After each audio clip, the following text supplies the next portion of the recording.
First Chronicles 4:5 through 5:17. And Asher, the father of Tekoa, and had two wives, Helah and Narah. Narah bore him a husband, Hefer, Timni, and Hazatari.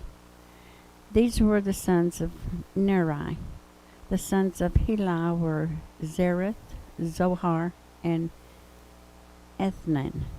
And Koz begot Anab, Zobidah, and the families of Aharhel, the son of Hiram.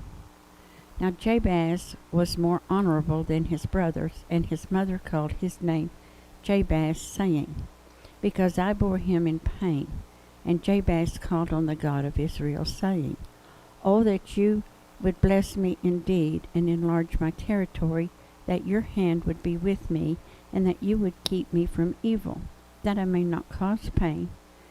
So God granted him what he requested.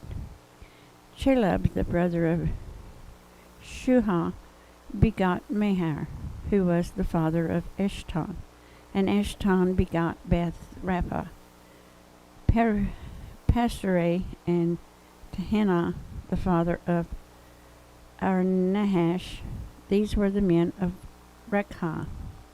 The sons of Kenaz were Othniel and Sarai. The sons of Othniel were Hadhath and Menanothel, who begot Ophir.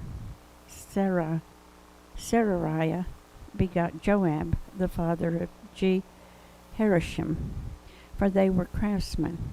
The sons of Caleb, the sons of Jephaniah, were Aru, Elah, and Naam. The son of Elah was Kenaz. The sons of Jahaliel were Ziphah, Tyriah, and Asarael. The sons of Israel were Jether, Mered, Epher, and Jalon. And Mered's wife bore Miriam, Shemaiah, and Ishbah, the father of Temoah. His wife Jehudijah bore Jared, the father of Gedor. Heber, the father of Sokal, and Jeconiah, the father of Zanoah. And these were the sons of Bedahiah, the daughter of Pharaoh, whom Mered took. The sons of Hodiah's wife, the sister of Naham, were the fathers of Kiliah, the Garmite, and of Estermoa and Macahitite. And the sons of Shimon were Amnon, Rimnah, Ben-Hanan, and Tilion. And the sons of Ishai were Zoheth and Ben-Hoseth. The sons of Shelah, the son of Judah, were the father of Lekah, Ladah, the father of Mershah, and the families of the house of the linen workers of the house of Ashbia. Also Joachim, the men of Jozabah, and Joash, Sirphah, who ruled in Moab, and Jeshuabi Lehim. Now the records are ancient. These were the potters and those who dwell at Nadaim and Jedarabah. There they dwelt with the king for his works. The sons of Simeon were Nemuel, Jamin, Jerib, Zerah, and Shual. Shalom, his sons, Midsam, his son, and Mishma, his son. And the sons of Mishma were Hamuel, his son, Zachar, his son, and Shemaiah, his son. Shemaiah had 16 sons and 6 daughters, but his brothers did not have many children, nor did any of their families multiply as much as the children of Judah. They dwelt at Beersheba,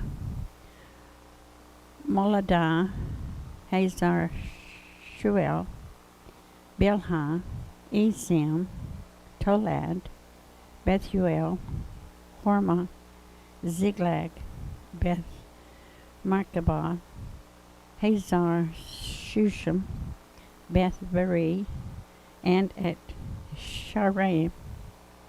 These were their cities until the reign of David, and their villages were Etam, Ain, Rimmon, Tokchin, and Ashan, 5 cities, and all the villages that were around these cities as far as Baal. These were their dwelling places, and they maintained their genealogy. Meshobab, Jamalak, and Josah, the son of Amaziah, Joel and Jehu, the sons of Josephiah, the son of Sariah, the son of Ashiel, Elioni, Jacobah, Jeshoiah, Ashaiah, Adiel, Jeshmiel, and Benaiah, Zizah, the son of Shippai, the son of Alon, the son of Jedediah, the son of Shimri, the son of Shemariah. These mentioned by name were leaders in their families, and their father's house increased greatly. So they went to the entrance of Gedor as far as the east side of the valley to seek pasture for their flocks.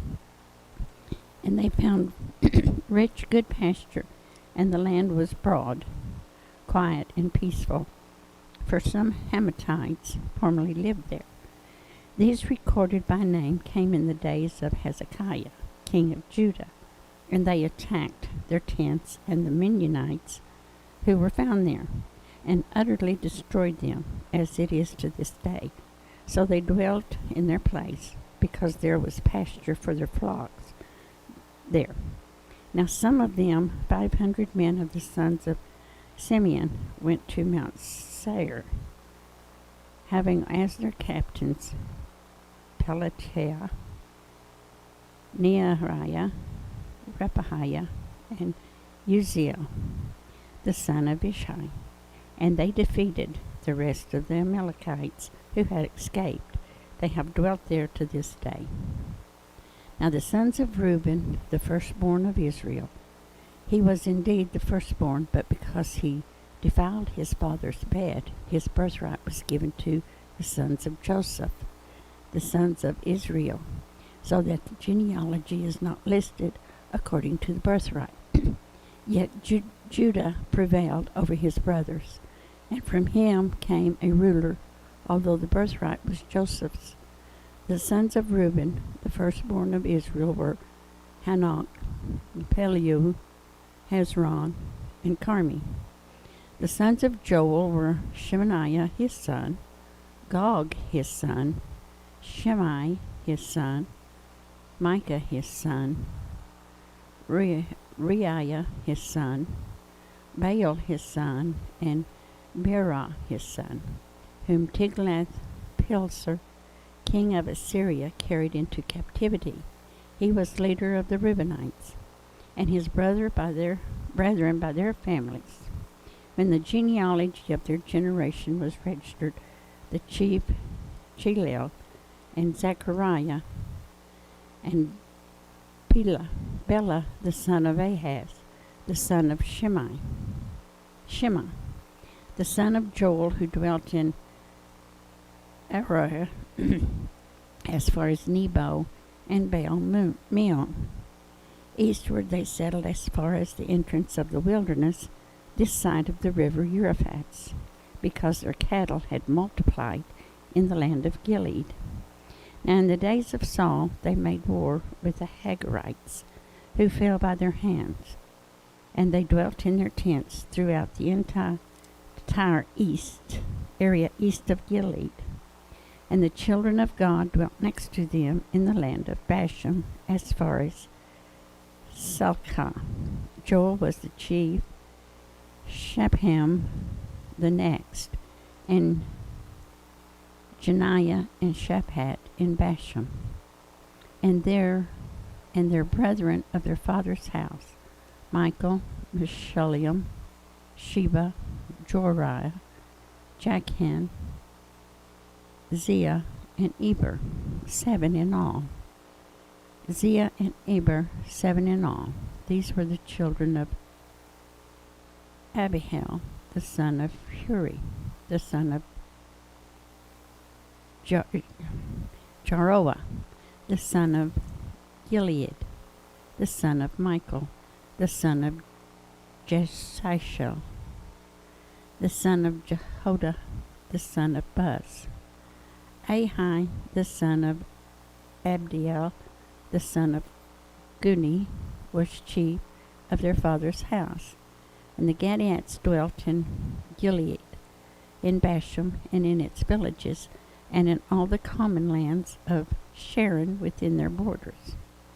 All these were registered by genealogies in the days of Jotham, king of Judah, in the days of Jeroboam, king of Israel.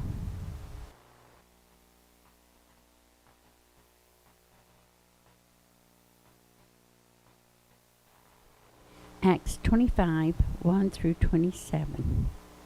Paul appeals to Caesar.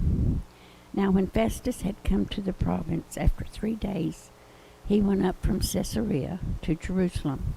Then the high priest and the chief men of the Jews informed him against Paul, and they petitioned him, asking a favor against him, that he would summon him to Jerusalem, while they lay in ambush along the road to kill him. But Festus answered that Paul should be kept at Caesarea, and that he himself was going there shortly. Therefore he said, Let those who have authority among you go down with me and accuse this man, to see if there is any fault in him. And when he had remained among them more than 10 days, he went down to Caesarea. And the next day, sitting on the judgment seat, he commanded Paul to be brought.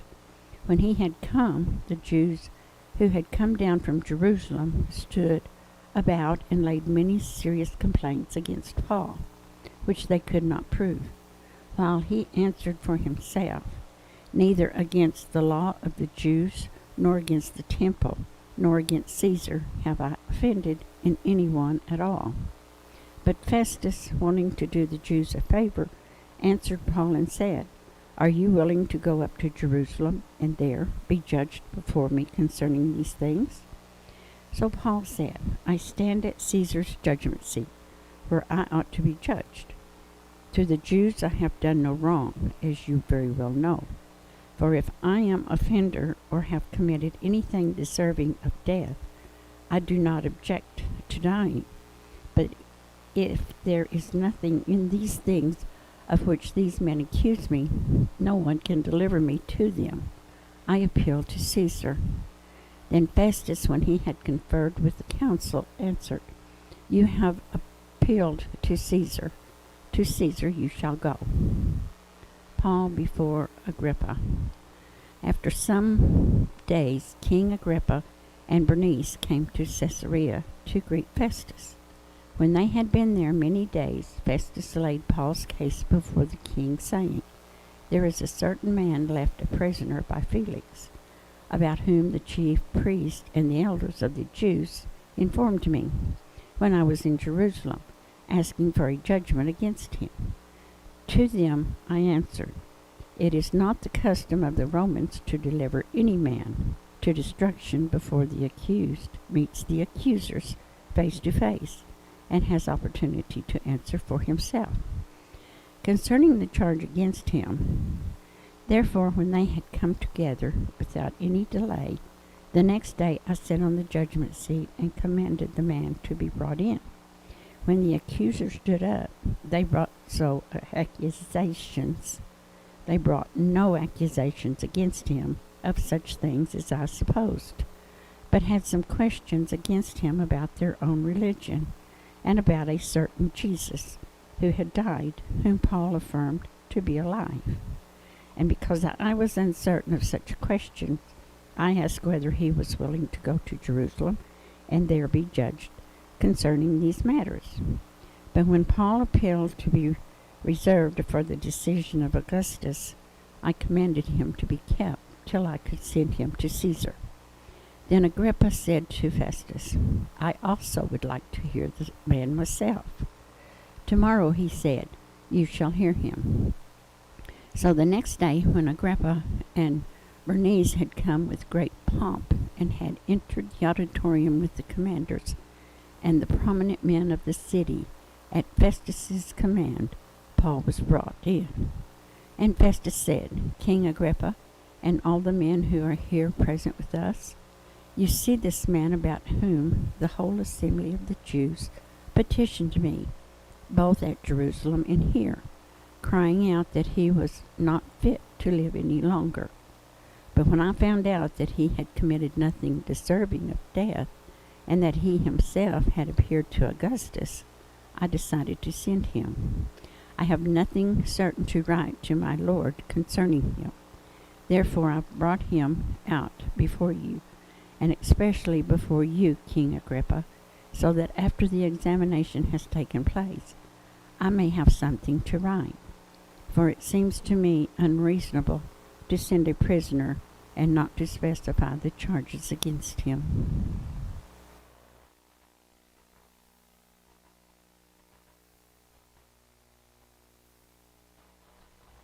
Proverbs 18:19.